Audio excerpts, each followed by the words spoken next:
আজি আমি ভোগালীৰ এদিন কাৰ্যসূচী অনুষ্ঠিত কৰিছো লিডু হামুকজান গাঁৱত অসম জাতীয়তাবাদী যুৱ ছাত্ৰ পৰিষদ মাহেটা আঞ্চলিক সমিতিৰ উদ্যোগত হামুকজান গাঁওবাসী ৰাইজ আৰু যুৱ সমাজৰ সহযোগত আৰু এই ভোগালীৰ যি এদিন আমাৰ আজি এতিয়া বৰ্তমান আমাৰ কাৰ্যসূচী আৰম্ভ হৈছে। আমি জুবিন গাৰ্গৰ যি ঈশ্বৰ পুত্ৰ আমাৰ তেখেতলৈ আমি শ্ৰদ্ধাঞ্জলি জ্ঞাপন কৰিছো।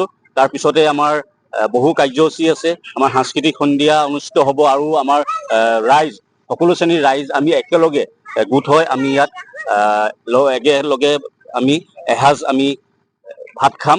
আৰু যিহেতু আমাৰ সকলোৱে অৱগত 2025 যি আমাৰ যোৱা বৰ্ষ যি আমাৰ অসমৰ কন্দুৱাই থৈ গ'ল যি আমাৰ ঈশ্বৰ পুত্ৰৰ যি মৃত্যুৱে তাৰ পিছতে আমাৰ 2025 চনৰ পিছতে এই যি 26 অহাৰ পিছতে আজি ভোগালীৰ যি প্ৰথম আমাৰ অসমীয়াৰ জাতিৰ যি হৃদপিণ্ড ভোগালী বিহু, এই ভোগালী বিহুক আমি আয়োজন কৰিছো। আৰু এই আয়োজন কৰাত আমি সকলো শ্ৰেণীৰ ৰাইজৰ সহযোগিতা আমি কামনা কৰিছো।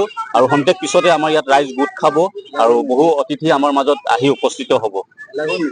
অন্যান্য যিবিলাক আমাৰ আমি মেজি ঘৰ সাজিছো, ভেলাঘৰ সাজিছো, অন্যান্য আমি যিখিনি আমি কৰিব পাৰিছো সেইখিনি আমি কৰিছো।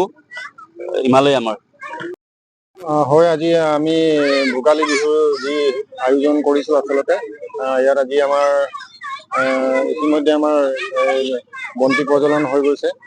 জুবিন গাৰ্গৰ যি তেখেতক শ্ৰদ্ধাঞ্জলি জ্ঞাপন কৰা হৈছে।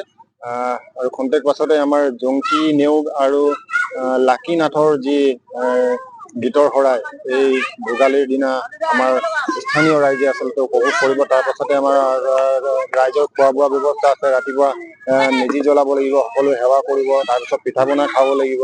এয়াই হৈছে আমাৰ কাৰ্যসূচী। ধন্যবাদ। Anytimes 24/7. Your news, your voice.